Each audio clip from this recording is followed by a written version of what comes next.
Welcome back, everybody, to the Aaron's High Cap Adventure Radio program. It is September 29, 2018, and to my left, you see, over here to my left, I have the awesome, incredible Mark Boyer, our in-house Green Beret, brother from another mother, the whole works. He's got a history. He could write a volume of books.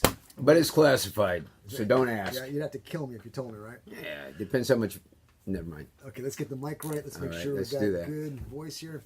Mark, we were talking about the Taurus polymer, and you wanted to make a comment about it. Let's hit that first before we go any further. I love the sound of that, and especially Cindy's review on that. She was very informative. And if you're a lady or a gentleman who feels uncomfortable with a semi-automatic, I'm telling you, this sounds like the right weapon for you. It's a wheel gun. It's easily concealable. It's got so much awesome power. Taurus is a good brand. I have never had any problem with Taurus before. And with a wheel gun, there is very little things that can go wrong. So if you're safe about it and if you're properly trained on it, which we're going to talk about a little bit later, if you have the right mindset to use it, well then that might be the best gun for you to carry. What I liked about it was they actually give you two different grips. The one I held in the shop, I think, was the long grip. And if you want to, and I'm showing here, ladies and gentlemen, I've got a Smith & Wesson, which I'm going to be talking about in a second for some other reasons. But in the video, you're going to see that it's got, I put a Lady Smith grip on this when it just had a little nub of a grip. Now, the little nub is great for concealment, but if you got a large hand, sometimes it can cause a little problem. So I personally wanted the longer grip. So with that Taurus 605 polymer, having the option is pretty nice. I want to add on to the grip is always so important, man. You know that. Oh, yeah. But with the shorter barrel, the recoil is going to have a bigger effect on you, and especially 357 caliber, it's going to have a bigger effect on you. So you want to have a good, solid grip on that. And so I think anyone who might be a little limp-wristed or doesn't have the strength or the big training that we have, you want that bigger grip on there until you can manipulate it better. And right, it's all practice. You got to get used to it. You got to get your proper training. strength with the particular gun. But as the reviews read, even though it is a polymer, it seemed to hold well and be comfortable no matter shooting the 357 or the 38. So that's a good gun. Check it out, ANC Firearms, 254-983-4417. Tell them you heard it here and get yours now. And we love ANC Firearms. Yes, we do. We love them. All right, this is a great segue for Condition 1. I did an opinion piece earlier today, and you'll probably, ladies and gentlemen, KRXT, what we simulcast on, is preempting the show with the football game, and it'll replay at 3:30. So if you want to hear the show again, just dial over there and you'll get to hear the show again, or you can hear the podcast, or it'll be replayed after this show on my website, probably around by 2 o'clock. You can check it out. But we were talking about the opinion piece on Condition 1. And Condition 1, when it comes to a handgun, is having the weapon loaded, magazine loaded, and one in the chamber. And depending on the type of gun it is, will determine the type of condition it has to be. Like I said, in 1911, the hammer's cocked, safety's on, one in the chamber. If it's a Glock pistol or a similar, for example, like a XD or any type of striker fire where there's no hammer, there's one in the the magazine's full, one in the pipe. Okay, so we do that because you have no time to be playing with that thing. So, Mark, you want to make some comments on it, right? Oh, I want to make a lot of comments on this. Okay. And the number here is 254-697-6633 if you got a question or comment. All right, number one comment is training. Okay, you've got to be properly trained and have the right mindset to go on Condition 1, or else you become a liability. And I know a lot of people think that the U.S. military is the greatest thing in the world, and I believe them. The leadership is the one that is the biggest problem, and I have a lot of issues with generals and above. But I tell you what, I have seen it. I've been on military installations all throughout Africa and Middle East where you've got these people who are out there, whether they're a mechanic or a security force person, and they're walking around on Condition Red or Condition 1. And they've got a round in the chamber on a Beretta 92, and they're walking around because they can. They can have it on Condition Red or Condition 1. And do they need to? Not all the time, no, because the threat's not there. So you got a mechanic who's working in a garage, and he takes it off his pistol belt, puts it in a corner, even though he's working with perhaps an Iraqi or an Afghan who are very famous for shooting Americans that they're working with. But he sits it down in the corner. He's got one in the chamber. Any monkey or any chatterhead can come by and just pull that trigger. Now, do they have to have it on condition one? No, they don't. Not all the time. And you shouldn't go there until you're properly trained. Because you could just take off your gun belt, put it in the latrine, the porta-john, or whatever, and as you're pulling it out, you might pull that trigger by accident. And with the weapons we have nowadays, it doesn't take a whole lot of brains to pull that trigger. With the Beretta Condition Red or Condition 1, however you want to call it, do they emphasize keeping... Now look, the Beretta is a double action trigger or double action gun, and this is important to know the types of actions. Exactly. Like a 1911 is a single action self-cocking weapon, whereas a Beretta, the hammer doesn't have to be cocked on this one because you could directly pull the trigger. But does the military recommend it on safe while it's loaded? No, they do not. From my experience, if it's hot, it's on red, it's not unsafe. Okay, it's one extra thing to do. Okay, now I'm not bashing the military. I'm bashing the military leadership and poor training, and I want them to be.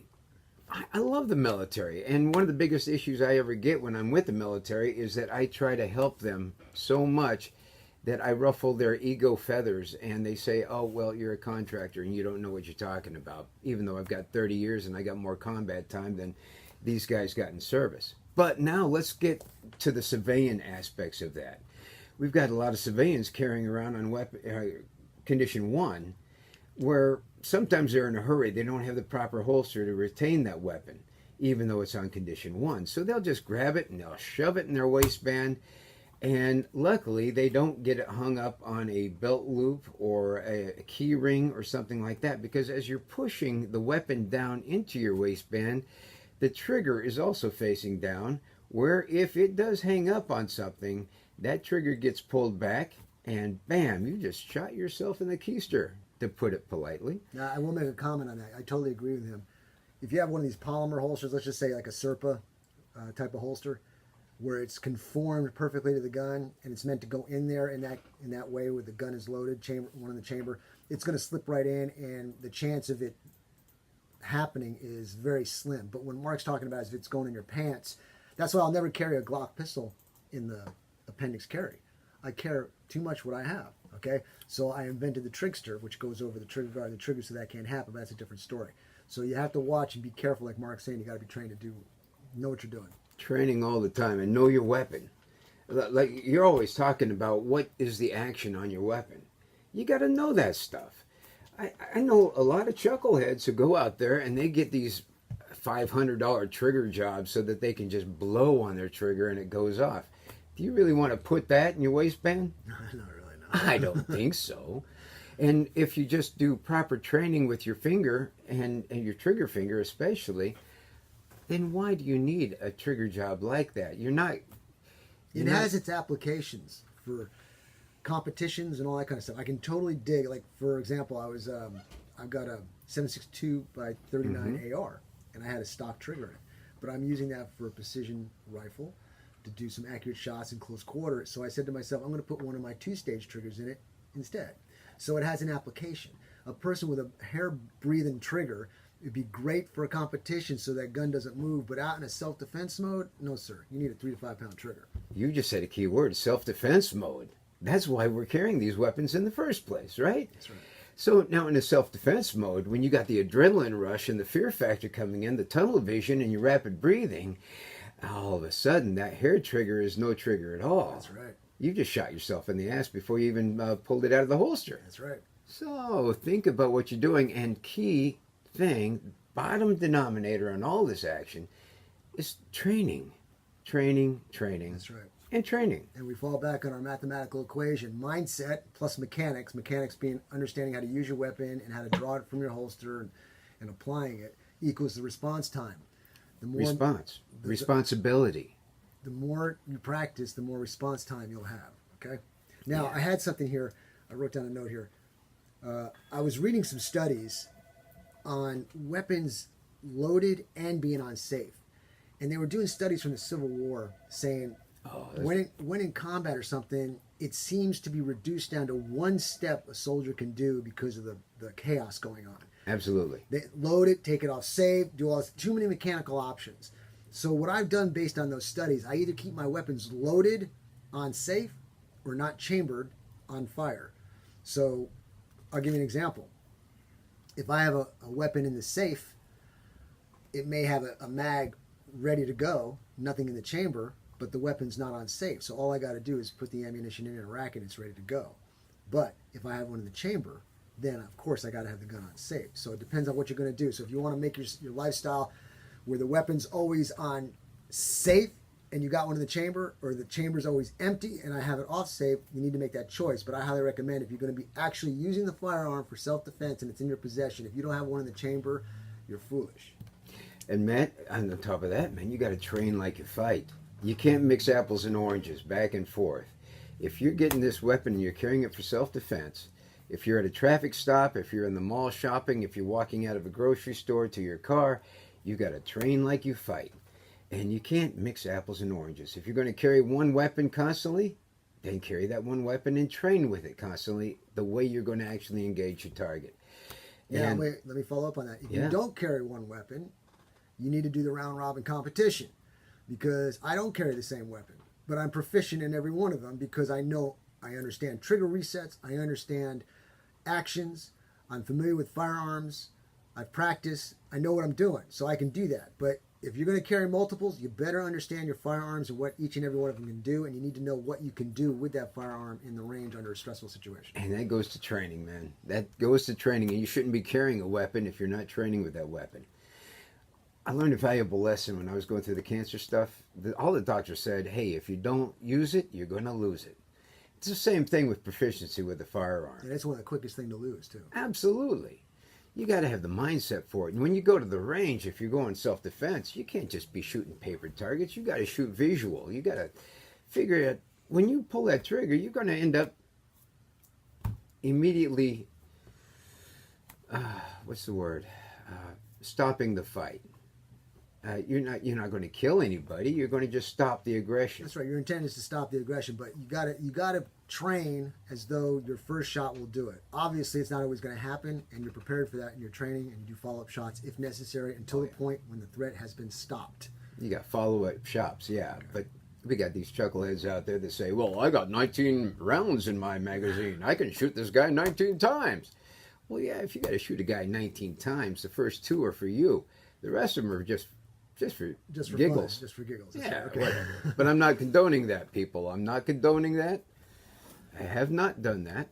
Ladies and gentlemen, On the the reason we're so picky on this, I've had lots of people call me up and make comments to me that they're going to take a course, a concealed carry course, through a different state, because if they get the license through a different state, it's extremely easy. It might be $5 or $10. They don't have to go to class, and that license they get will be good for Texas.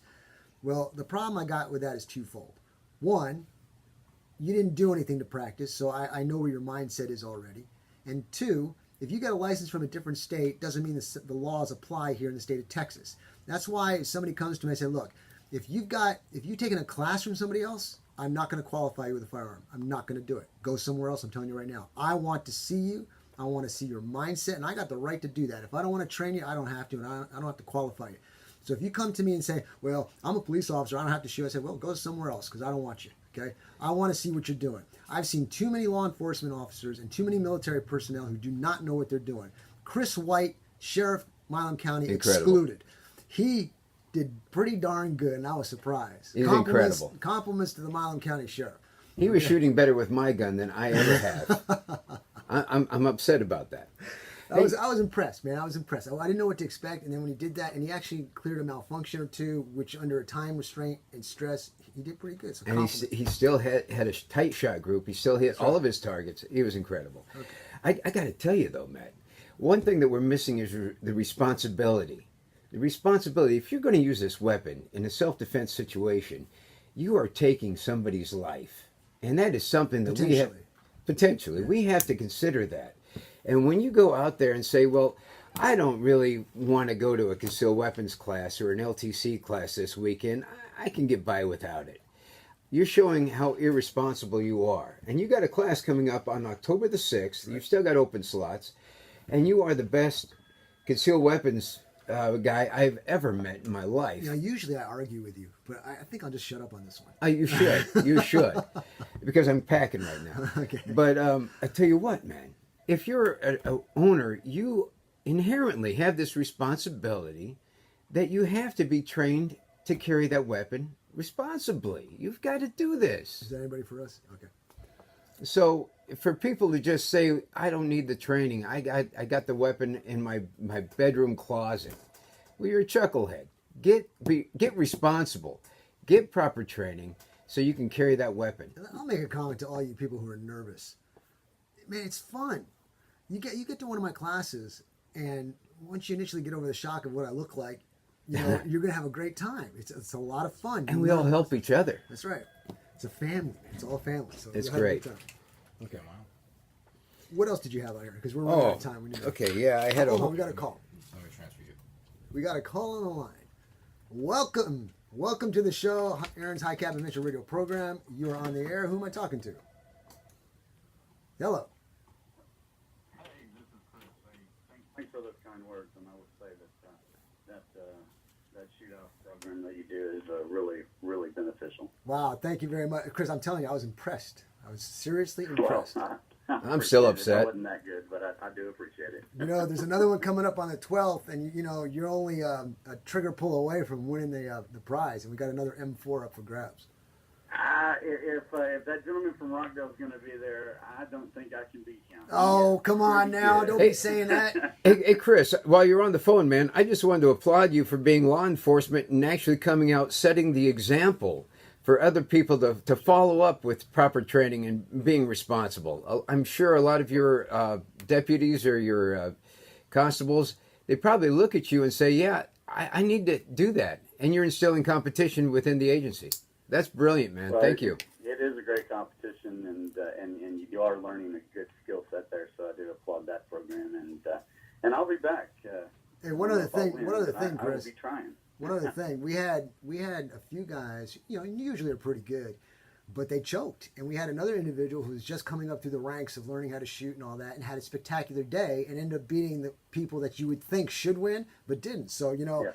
the winner of last month, Mike Hubnick, he's an officer. He did a great job. He's a great shot. He could choke. You never know. And it was a 300 blackout. You never know. That's true. You just, you know, that would give me an opportunity. well, with the position that you hold, Chris, you should maybe talk to the police chief in Rockdale and make sure that he's on a work schedule that he can't he can't go to the shoot off on that day. Trying to make sure he's not there. That's right. Competition with the Rockdale police chief. Oh, there you go. Yeah, bring him up. Bring it on, guys. But anyway, Chris, you did a great job. Hope to see you. Fantastic. All right, we'll talk to you later. Thanks for calling in. Hey, since we're talking about that, I wanted to shoot out a message. We had a guy in Cameron about a week ago, maybe 2 weeks ago. Actually, the guy shot in the face with a botched robbery. Right here in Cameron. I can't believe that. Talk about it. But, well, I want to talk about the people in this community are fantastic. When I first got here from Las Vegas, I was kind of like in culture shock. But I have grown to really appreciate the wonderful people in Cameron and Milam County.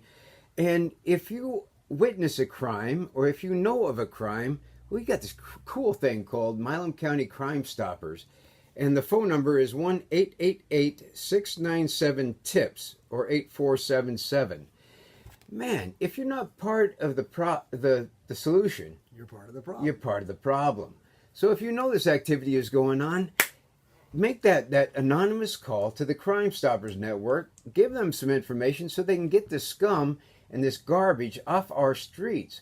If you got a ranch and you got a fox in the hen house or a possum or a raccoon or whatever, you cage that, you take it out, and you get rid of the problem one way or the other. Yeah, that's right. But you got to take action. In this town, and I'm starting to really like Cameron. I don't know why, but okay, He's got a stop that. fever. But I tell you what, man, we got to police our own streets. We got to help law enforcement the best we can. So use Crime Stoppers. It's not going to hurt a thing. It's anonymous, and you can orchestrate everything to make it like That's right. you don't know what you're talking about, except Now, Mark, as always, we have a list of things we want to talk about. But Oh, time is running out. We should have a 3-hour show, which brings me back to sponsors. You know, more sponsors, the better. We can do more with the show. Ladies and gentlemen, spread the word. If you know anybody who's got a business who thinks it would be great to be on this show or is interested in supporting the show, let me know. We can work something out and have them become a sponsor. It's a built-in audience. They'd love to have it. Here's what we're going to do. Mark, I can't tell you enough how much I appreciate you coming on. I love it. It's always an a pleasure honor. to talk to you. Ladies and gentlemen, we're going to take about a 1 or 2 minute break, and then when we come back, we're going to have the delicious. Oh, I'm sorry, we had her. We're going to have Master Cindy Key doing a repeat physically abusing me for your benefit. She's a badass. Okay, we'll see you on the other side.